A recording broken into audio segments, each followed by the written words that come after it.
जी आज मैं आपके लिए बहुत ही मज़ेदार शाही मुर्ग दाल माश की रेसिपी लेके आया हूँ और मुझे यकीन है कि आज से पहले आपने इस तरीके से कभी भी अपने घर में शाही मुर्ग दाल माश नहीं बनाई होगी।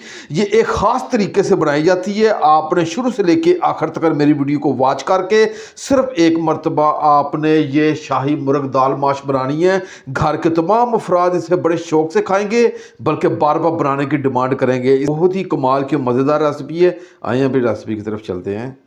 बिस्मिल्लाहिर्रहमानिर्रहीम। लाखों करोड़ों अरबों दुरूदो सलाम आप सल्लल्लाहु अलैहि वसल्लम पर और आपकी आल पर। अल्लाह ताला आपको खुश रखे। मैं हूं तारिक जावेद, आप देख रहे हैं दादा तारिक रेसिपीज़। जी आज की रेसिपी के लिए मैंने 250 ग्राम एक पाव दाल माश ली है और इसे मैंने 3 से 4 पानी अच्छे तरीके से धो लिया है।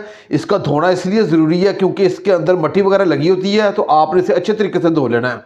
और धो के मैंने इसे तकरीबन 1.5 घंटा पहले भिगो के रख दिया था और ये बेहतरीन हमारी दाल माश ये फूल चुकी है।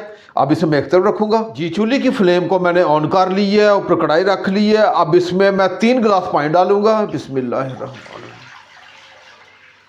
3 गिलास पानी डालने के बाद ये हमारी दाल माश है, ये मैं डाल दूँगा और अब इसे मैं मीडियम आंच पे 10 मिनट के लिए कुक करूंगा और 5 मिनट के बाद इसका ढक्कन उठा के इसके ऊपर थोड़ी सी झाग आ जाएगी, वो मैंने उतारनी है। जी मुझे ढांप के पकाते हुए अभी सिर्फ 5 मिनट हो गए हैं। अब इसका ढक्कन उठा के चेक कर लेते हैं। ये ले जी, इसके ऊपर आपको जो झाग नज़र आ रही है, ये आपने हर हालत में इस झाग को निकाल देना है क्योंकि इस झाग का कोई फ़ायदा नहीं है। ये मुख्तलिफ़ किस्म की गैसेस भी पैदा करती हैं और ये सेहत के लिए बहुत ही नुकसानदेह है। ये आप लाजमी आपने ये झाग को अलग करना है और दूसरा ये सालन के जायके को भी ख़राब करेंगी।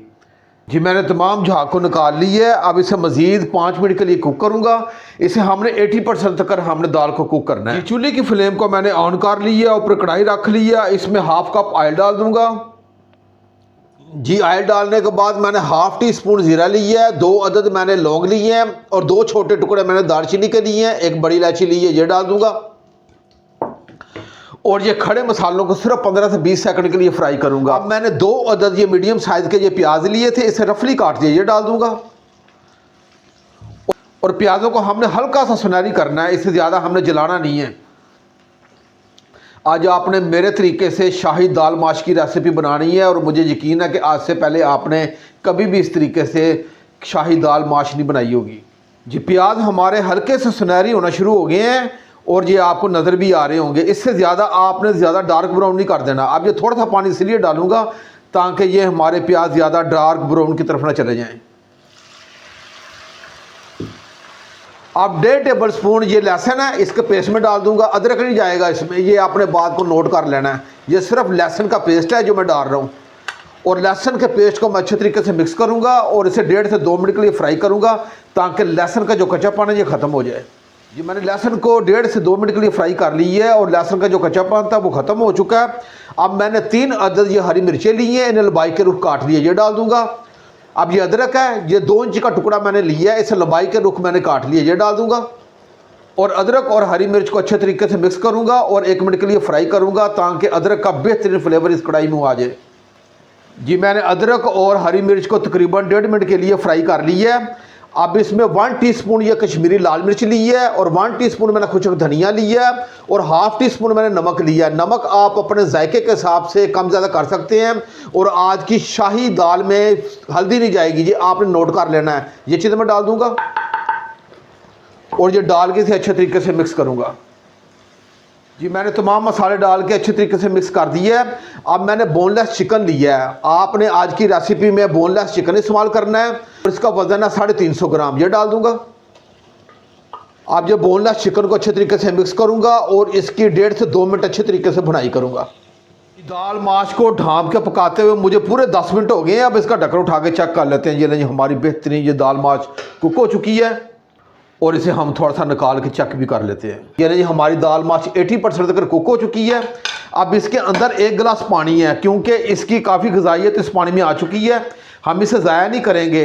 अब मैं दाल को अलग निकाल लूँगा और इसका पानी है अलग गिलास में निकाल लूँगा। जी चिकन के मैंने 2 मिनट के लिए अच्छे तरीके से इस मसाले में इसकी भुनाई कर दी है और ये बेहतरीन चिकन की भुनाई हो चुकी है। अब इसमें मैं 2 अदद ये मीडियम साइज़ के टमाटर हैं, इन्हें मैं रफली काट लिया है। टमाटर आपने अब डालने हैं, ये डाल दूँगा।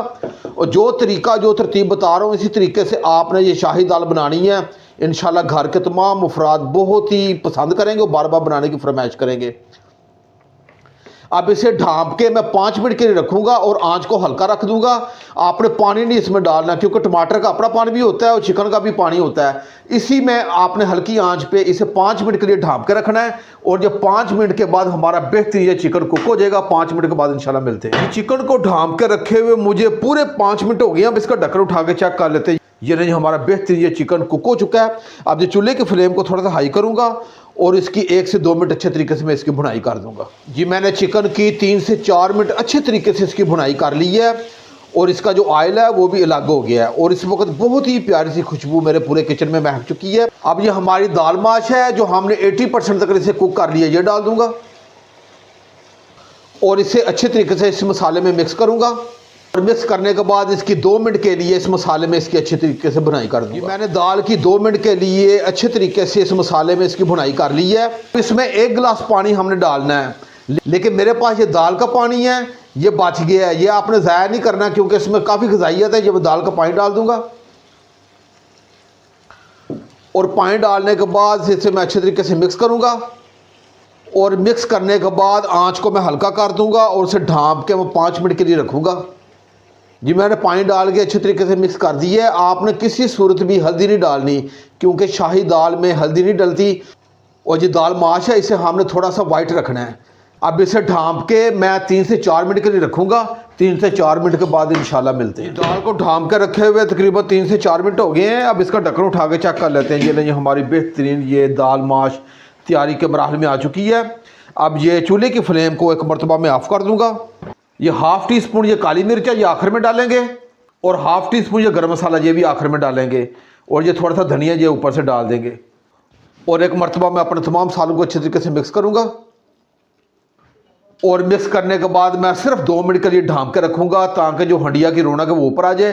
फिर मैं आपको करीब से भी चेक करूँगा। ढाँप के रखे हुए 2 मिनट हो गए हैं। अब इसका ढक्कन उठा के चेक कर लेते हैं। ये नहीं जी हमारी बेहतरीन ये दाल माश तैयार हो चुकी है और मैं आपको कैमरे की आंख से बिल्कुल करीब से आपको प्लेट में डाल के भी चेक करवाता हूँ। आपने मेरे तरीके से ये शाही दाल माश बनानी है और मुझे यकीन है कि आज से पहले आपने इस तरीके से कभी भी शाही दाल माश नहीं बनाई होगी। आप जो बनाइएगा छोटे बड़े घर के तमाम अफराद इसे बड़े पसंद करेंगे और बार बार बनाने की फरमाइश करेंगे। आप ये एक मरतबा ज़रूर मेरे तरीके से ये शाही दाल माश बनाइएगा, बहुत मज़ेदार बनती है। अगर ये मेरी रेसिपी आपको अच्छी लगे तो मेरे चैनल को आप ज़रूर सब्सक्राइब कर दिया करें और साथ जो घंटी का बटन है उसे आप लाजमी प्रेस किया करें ताकि मेरी हर नई आने वाली वीडियो आप तक पहुंचती रहे। अब अपने भाई तारिक को इजाज़त दें। इंशाल्लाह मैं एक नई रेसिपी के साथ हाज़िर रहूँगा। अपना बहुत ख्याल रखिएगा। अल्लाह हाफिज़।